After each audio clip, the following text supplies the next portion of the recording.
Bienvenidos una vez más a Terror Paranormal.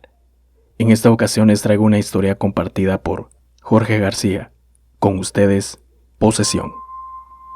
Hola, vamos a decir que me llamo Jorge García. Y la historia que les comparto sucedió hace ya unos 15 años, cuando yo era un adolescente. En cuestiones paranormales, muchas veces creemos que todo sucede como en las películas de terror. Pero no siempre es así. La verdad, ni en mis peores pesadillas pensé que pasaría por una experiencia como la que viví. Desde que era solo un bebé, mi única familia siempre fue mi abuela, quien prácticamente toda su vida ha vendido comida típica en el mercado Cervantes, en la zona 3 de la ciudad de Guatemala. Yo no conocí a mi papá y a mi mamá no la recuerdo, porque según me contaron, solo estuve con ella por un año. Ella me tuvo a los 15 años. Era drogadicta y desde que me dejó con mi abuela nunca regresó. Tanto mi mamá como 3 de mis tíos se hicieron miembros de una pandilla desde muy jóvenes. Los 2 mayores murieron a los 12 y 14 años de edad en una balacera que hubo en el barrio El Gallito, en donde trabajaban como banderas de la pandilla, que son quienes alertan a los distribuidores de droga cuando la policía está cerca. Ese grupo les pagaba con drogas, por lo que rápidamente se hicieron adictos. Su tercer hijo, al igual que mi mamá, simplemente desapareció. En palabras de mi abuela, ella tuvo que elegir entre atender a sus hijos o darles de comer, porque su esposo la dejó cuando esperaba al más pequeño.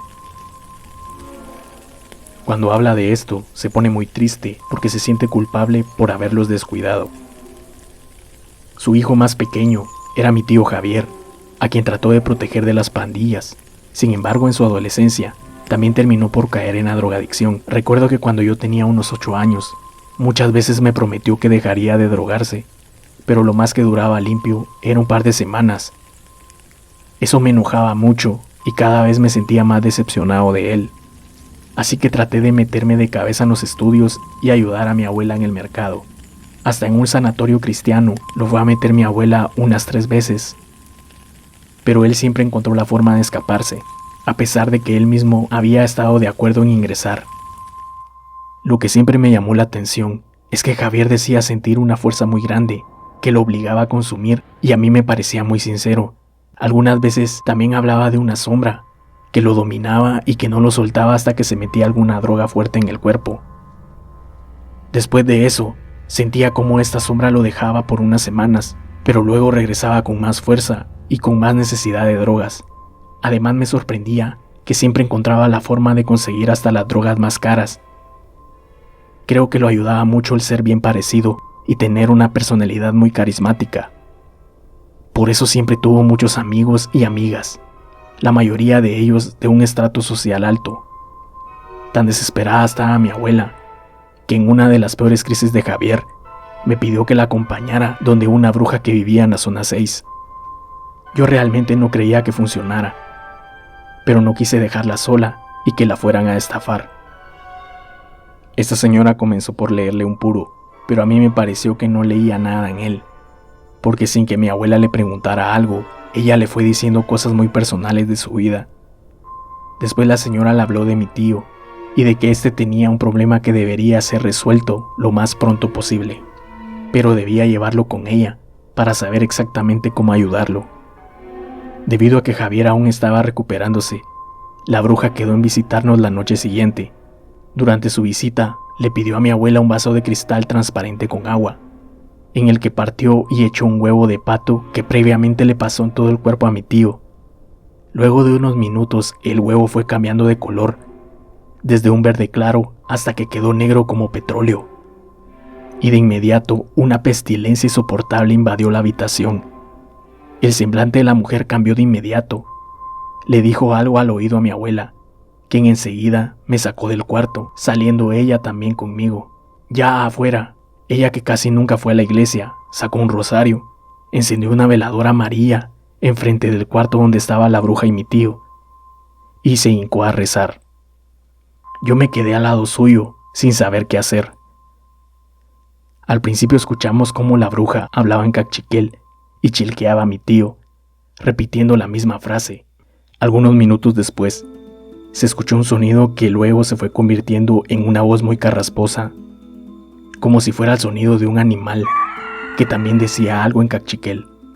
Y luego se escucharon muchas voces hablando a la vez, así como unas carcajadas burlonas. La bruja repetía una y otra vez la frase, hasta que su voz se hizo muy ronca. Ya no parecía ella, sino otro animal. Además podía escucharse el sonido de unas alas muy grandes y pisadas de un animal por todas partes, así como de garras rasgando el piso y las paredes. Por las hendiduras de la puerta se veía que la habitación ardía en fuego y se sentía un aire muy caliente, pero no había humo. Yo no sabía rezar, así que solo me hinqué a la par de mi abuela. El tiempo se me hizo eterno y el calor era insoportable. Por un momento me sentí muy débil y mareado. Pero mi abuela, que seguía rezando el rosario, metió su brazo bajo el mío y eso me dio más fuerzas. Así seguíamos hasta la madrugada.